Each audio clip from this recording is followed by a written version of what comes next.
thank you all for coming out on a beautiful Saturday. It's beautiful because there are so many folks out here. And I think to really think about what got us here today, we have to go back and go back to where we were 2001. Of course, we all remember September 11th, 2001, and what all that has done to this country and each of us individually. If we can, everyone just think for a moment back during that year, what all was going on. It's kind of hard to think. I myself found myself really thinking what was going on.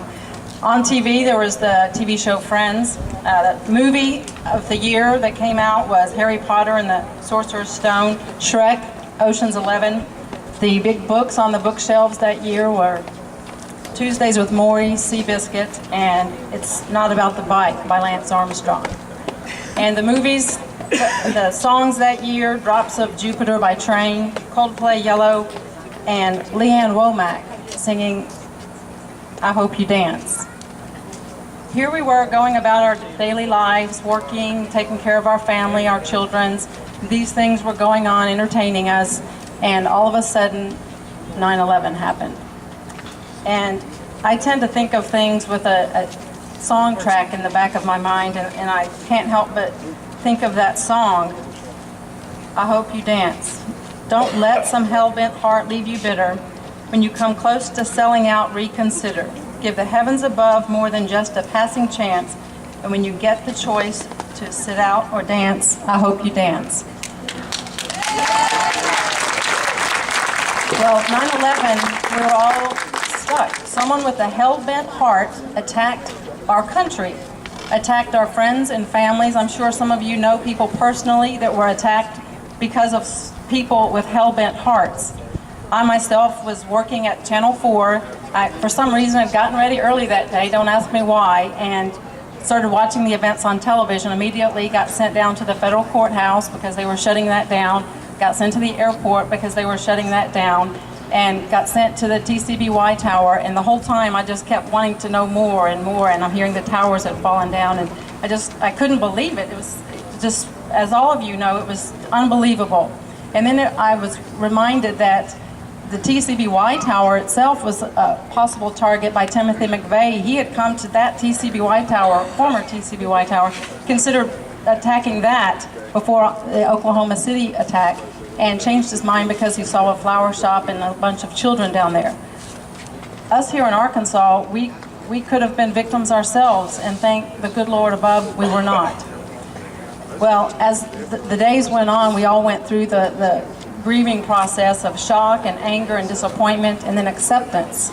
And then as the weeks and months went on, we realized that our country was attacked and our freedoms were attacked. And I don't know about you, but I finally got to the point to where I said, we can't have that. I'm not going to sit by and not do anything about someone attacking our freedoms. So instead of sitting around talking about it all the time, I left television and got into politics. And it was great to travel around the country on a presidential campaign and see people like yourselves all across the country. I've seen every version of red, white, and blue shirts and stars and stripes you could possibly imagine. So first of all, everyone give yourselves a big hand for coming out in your patriotic colors today. Well, on the campaign trail, I saw everything. Children coming out to serve cookies and Cokes to the volunteers. People would travel from Little Rock, Arkansas in their cars to Iowa to sit out in the hot sun and eat pork chops on a stick and fried Oreos at the state fair, and help us at the straw poll, and to really get out there and make a difference. People, if you think about it, more and more people got involved after 9/11 because not only were they upset about what happened, but they realized you can't just sit on the sidelines and not do anything. You can't just sit. You have to get involved. You have to get engaged. And I think what's happening now in Washington, people are realizing that when your critics are more engaged than your supporters, you're in trouble.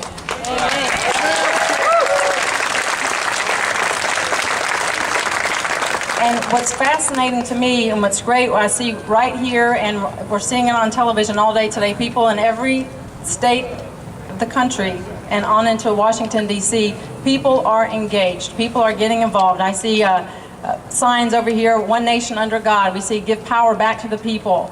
I want God in my life and our government out. Well, if you think about it, George Washington said many years ago, the responsibility of government is to protect our people and then get out of the way. All right. Because if you let us do what we are here to do in free market economy and running businesses and educating our children and raising our families and providing health care for our families, we can do it. We don't need the government to come in and take over every single responsibility that we have as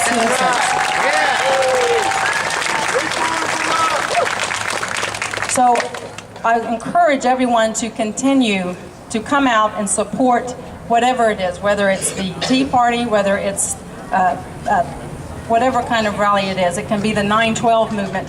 Get engaged. If there's an issue that you're involved in, I believe in the Constitution, get involved. Don't sit on the sidelines. Don't sit out of the dance. Get involved and get engaged. And as you all know, on 9/11, we lost almost 3,000 Americans. Countless people lost their spouses. More than 3,000 children lost their parents. And these are people that were going about their daily lives, working, supporting their families, educating their children, and all of a sudden they were taken away. Now, as difficult as that day was, we can all remember where we were and how much we have done to get to where we are today. One of the blessings I have from that day was being fortunate to have met Dina Burnett. Her husband, Tom, was on Flight 93 that crashed into Shanksville, Pennsylvania.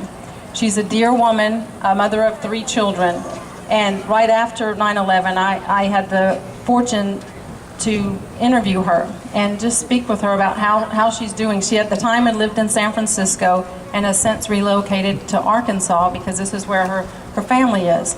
And she had her 3 beautiful daughters in her home, and I talked to her about how do you do it? How do you go about carrying on and supporting your children and providing for them? She said, well, it's because of the children. And she said some things that really stood out as far as Tom goes. She said she wanted people to know that his death did make a difference. She wanted people to know that each of us are called to make a difference each day. She says she's determined to make something out of what has happened to him. She says if there's anything I've learned from September 11th is to get out of your seat and do something.